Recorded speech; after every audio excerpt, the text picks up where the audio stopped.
ప్రేమలో పడి వాళ్ళందరిని దుఃఖ పెట్టాలా? నా కోరికే తప్పు అని నాకు అర్థమైందండి.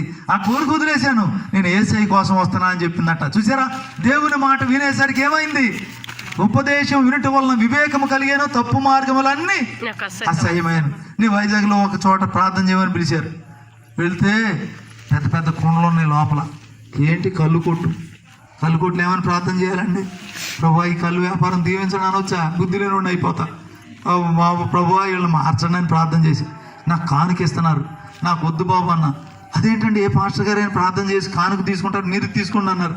లేదు బాబు, నువ్వు మారి ఇవ్వు, చాలా శాపం ఇది, ఎంతోమంది భార్య పిల్లలు నిర్లక్ష్యం చేసి నీ దగ్గరికి వచ్చి డబ్బులు ఇస్తున్నారు, ఆ డబ్బులు నువ్వు తీసుకున్నావు కానీ దాంతోపాటు శాపం కూడా వస్తుంది, ఆ శాపం నాకు కొంచెం ఇస్తున్నావు అంటున్నావు, నాకు వద్దు బాబు, నువ్వు మారి ఇవ్వు తీసుకుంటా అన్న. ఏం మారాలన్నారు? కళ్ళు వ్యాపారం మానేయాలన్న. అరే మా వృత్తి అండి అది, మా భుక్తి, మా జీవనాధారం అదే అన్నారు. లేదు లేదు, ఇంతకంటే మంచి వ్యాపారం ఇస్తాడు దేవుడు, నువ్వు రా దేవుని సన్నిధి రా అంటే నూసివిడు వచ్చాడు. ఆయన అన్నాడు 5 లీటర్ ఫ్రెష్ కళ్ళు తాగుతానండి రోజంతా, మరి నిశాసాలకు సారా తాగుతానండి, నా వల్ల కాదు, చుట్టా బీడీ సిగరెట్ అన్నీ తాగుతా అన్నాడు. అయినా పర్వాలేదు రా, ఇంతకంటే మంచి వ్యాపారం ఇస్తాడు దేవుడు అంటే వచ్చాడండి నూజివుడు. కొన్ని దినాలు ప్రార్థన చేసుకున్నాడు, తన పాపంలను ఒప్పుకున్నాడు, మారు మనసు పొందాడు. ఆశ్చర్యంగా ఇప్పుడు 16 సంవత్సరాలు 17 సంవత్సరాలు అవుతుంది. కళ్ళు కొట్టు కూరగాయల కొట్టు అయిపోయింది, హోటల్ అయిపోయింది. అయ్యా ఒకప్పుడు డబ్బులుండే జబ్బులుండే, ఇప్పుడు చాలా ఆనందం ఉందని చెప్తున్నారు. ప్రతి దేవుని బిడ్డ, దేవుని మాటలు వినడం వలన తప్పు మార్గములన్నీ అసహ్యమైపోతాయి. మరొకరుడు ఉన్నాడు, తన భార్యని కాలు పెట్టి తన్నేశాడు. అతను బొటను వేలు, ఆమె పన్ను అతను బొటను వేలు దిగిపోయింది. ఇదంతా పగిలిపోయింది, పెదవులు పగిలిపోయి రక్తం కారుతూ బొబ్బిల దగ్గర రామభద్రపురం పారిపోయిందాం. ఈయన ఇంకొక అమ్మాయిని తెచ్చాడు. ఏంటంటే నా భార్య నా మాట వింటలేదండి, ఈ అమ్మాయితో ఉంటా అన్నాడు. అబ్బాయి, ఒక స్త్రీకి ఒక పురుషుడు, ఒక పురుషుడికి ఒక స్త్రీ, పర అనేది పాపను, దయచేసి ఈ అమ్మాయిని వదిలేసాయి అని చెప్తే వెళ్ళాడు. మొత్తం మీద వదిలేశాడు. నాతో వచ్చాడు. ట్రైన్లోనే వస్తూ సిగరెట్ తాగేశాడు. చాలా వ్యసనాలు ఉన్నాయి. ఆయన నూజుడు వచ్చాడు. కొన్ని దినాలు ప్రార్థన చేసుకున్నాడు. దేవుని బిడ్డలారా, నా సిగరెట్ వాసన పట్టలేదన్నాడు. దేవుని పొందాలనుకున్నా అన్నాడు. నాదే తప్పండి, నా భార్యది అసలు తప్పు కాదు, నేను ఆమెను వెళ్ళి క్షమాపణ అడుకుంటా అన్నాడు. మంచిది బాబు వెళ్ళమన్నా. లేదు మీరు కూడా రావాలన్నాడు. బొబ్బిల దగ్గర రామభద్రపురం, మీరు ఒకటవటం కావాలి, నేను వచ్చేస్తానని చెప్పాను. బయలుదేరి నూజివీడు నుండి వైజాగ్ వెళ్ళాం. చాలా రోజులు అయిపోయింది. ఆ అమ్మాయి వెళ్ళిపోయి మేము వైజాగ్ వెళ్ళేసరికి పారిపోయిన అమ్మాయి ఇంటికి వచ్చి ఉంది. వాళ్ళిద్దరు ఒకటైపోయారు. వాళ్ళకి 5 సంవత్సరాలు పిల్లలు లేరు. ఓ బాబు పాప. దేవుడు ఆశ్చర్యంగా ఉపదేశం వినటం వలన వివేకము కలిగాను, తప్పు మార్గములన్నీ అసహ్యమైపోయింది.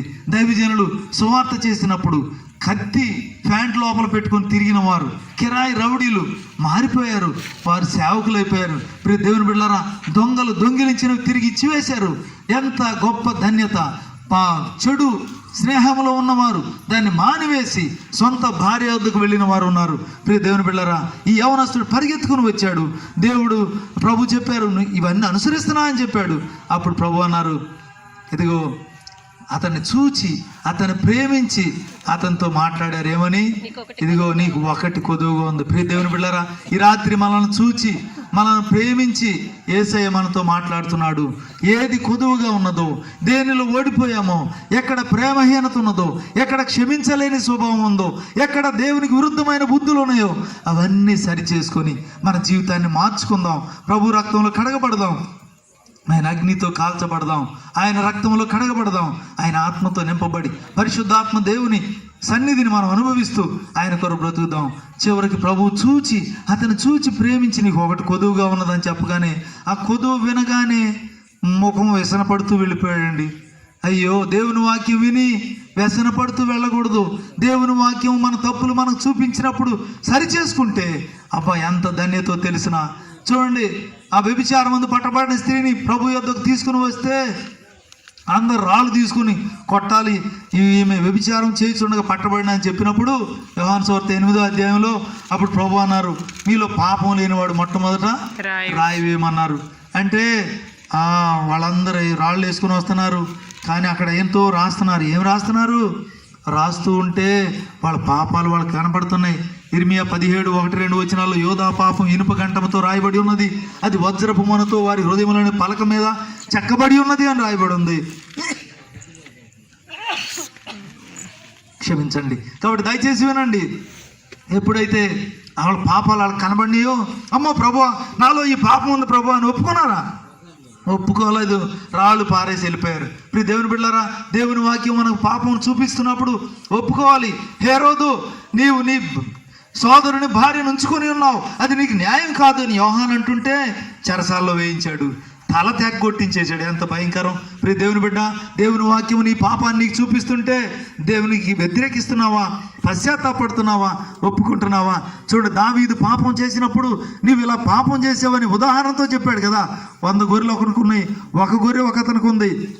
అయితే 100 గొర్రెలు ఉన్నవాడి ఇంటికి చుట్టం వస్తే ఒక గొర్రెని ఆ పక్కవాడిది తీసి వధించి విందు చేశాడయా అని చెప్పగానే ఎవడవాడు వాడికి 4 గొర్రెలు ఇవ్వాలి, వాడిని చంపేయాలి అని అన్నాడు దావీదు. అనగానే ఆ మనుషుడు నీవే అన్నాడు. అనగానే ఏంటి, నేను రాజునైతే నన్ను ఇలాగంటావా అన్నాడా? లేదు, నేను పాపం చేశానని పశ్చాత్తాపడ్డాడు. ప్రతి దేవుని బిడ్డలారా, దేవుని వాక్యం వినుచున్నప్పుడు మన పాపములు మనకు కనబడతాయి. మన దేవుని ముఖకాంతిలో 90వ కీర్తన 8వ వచనంలో నీ ముఖకాంతిలో నా రహస్య పాపములు కనబడుచున్నవి అని రాయబడినట్లుగా మన పాపములు మనకు కనబడినప్పుడు పశ్చాత్తాపడి ఒప్పుకున్నట్లయితే అబ్బా ఎంత గొప్ప దీవెన, ఎంత గొప్ప ధన్యత. ప్రతి దేవుని బిడ్డలారా, మనందరం కూడా మన దోషములు ఒప్పుకుందాం, పశ్చాత్తాపడదాం. ముఖం చిన్నబుచ్చుకుని వెళ్ళిపోయాడండి ఇతను. కానీ మరొక వ్యక్తి ఉన్నాడు, అతను ధనవంతుడే, అతను ఉద్యోగస్తుడే. లూకాసు వార్త 19వ అధ్యాయంలో పరిగెత్తుకుని వచ్చాడు. వచ్చి ఏం చేశాడు? ఓ యేసు ఎవరో అని చూడగోరాడు, చెట్టెక్కాడు.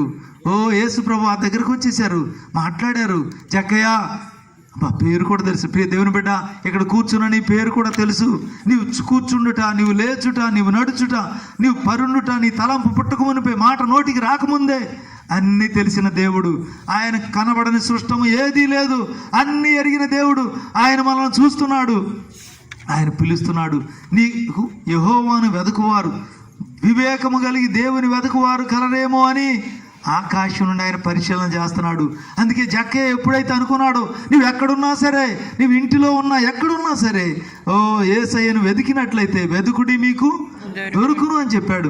నేను సమీపంగా ఉండగానే నన్ను వెదకు వారికి నేను దొరుకుతానని చెప్పారు, నన్ను కనుపరుచుకుందునని చెప్పారు ప్రభు. ప్రియ దేవుని బిడ్డలారా, ఎంత గొప్ప దేవుడు! ఈ జక్కయ్యను పిలిచాడు దేవుడు.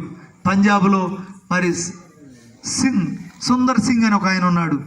ఆయన చిన్న వయసులోని రామాయణం, మహాభారతం అన్నీ నేర్చుకున్నాడు. ఇతను ఎవడో గొప్పవాడు అవుతాడు అనుకున్నారు అందరూ. కానీ వాళ్ళ అమ్మ చనిపోతూ, బాబు నిజదేవుడు ఎవరో కనుగొనరా అని చనిపోయింది. అతడు నిజదేవుని కొరకు అన్వేషించాడు, ఎన్నో యాత్రలు చేశాడు, ఎన్నో పరిస్థితులు చేసి చివరికి ఒక రాత్రి నిర్ణయం తీసుకున్నాడు. ఈ రాత్రి నిజదేవుడు ఎవరో నాతో మాట్లాడాలి, నాకు కనబడాలి, అప్పుడే నేను ఆయన నమ్ముతాను. లేకపోతే ఆ తెల్లవారుజామున లూధియానా ఎక్స్ప్రెస్ వస్తుంది, మా ఇంటి పక్కనే ట్రైన్, కాబట్టి ఆ తెల్లవారుజామున వచ్చే ట్రైన్ కింద పడి చనిపోతాను. నిజదేవుడు ఎవరో నాకు కావాలని తనకి ఇష్టదైవం అనుకున్న ఫోటోలన్నీ పెట్టుకున్నాడు.